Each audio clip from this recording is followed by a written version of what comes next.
mesa. Top 7 answers are on the board. Magbigay ng salitang pwedeng mag-describe sa iyong tiyan. Miss Jobel? Flat. Flat. Nandyan ba ang flat ang tiyan?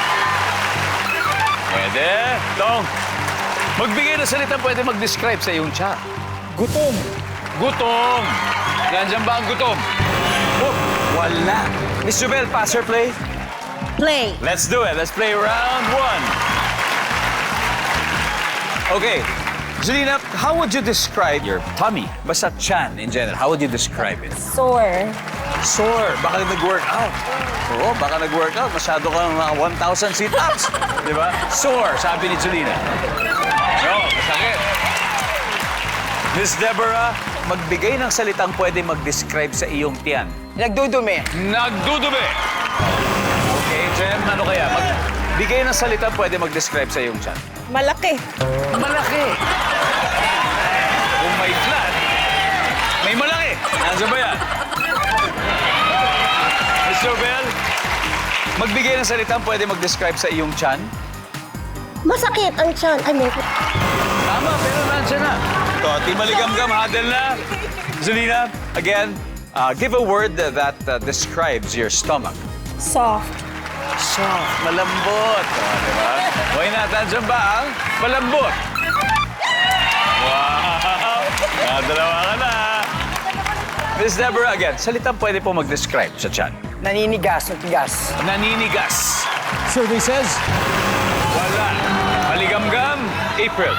Ano kaya to? Bundat. Ha? Bundat. Bundat. Naparami, right? Diego?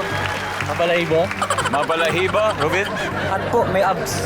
May abs. Okay, Atong, magbigay ng salitang pwedeng mag-describe sa iyong tiyan.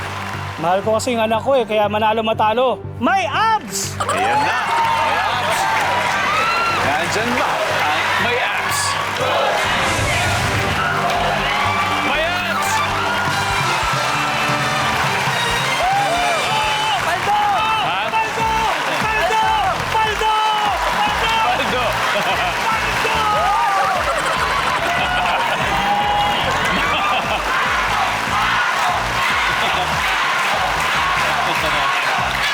Maaga nag-init ang Team Maligam-gam. Meron agad sila 76 points.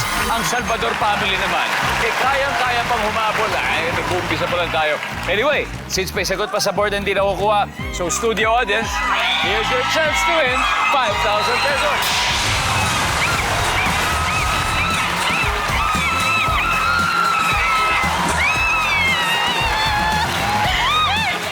Musta po? Okay lang po, kasi gwapo yung asawa ko. Uy! Nasaan po ba asawa niyo? Nasaan po asawa niyo? Pabahay, sir. Talaga, ano pong pangalan niya? Vicente po. Vicente. Yes. Ano po bang palayaw ni Vicente? Big. Vic! Yes. Oh, gusto niyo batiin si Darling Vic niyo, nanonood. Hello, mahal. Hello, babe. Nandito na ako sa pamilya niyo. Nandito ka na. Lubusin na natin ang pagkakataon. Yes. Magbigay ng salitang pwede mag-describe sa iyong tiyan.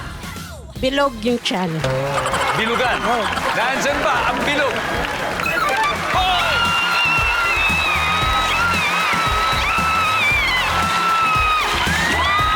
Okay, bye-bye. Thank you, sir.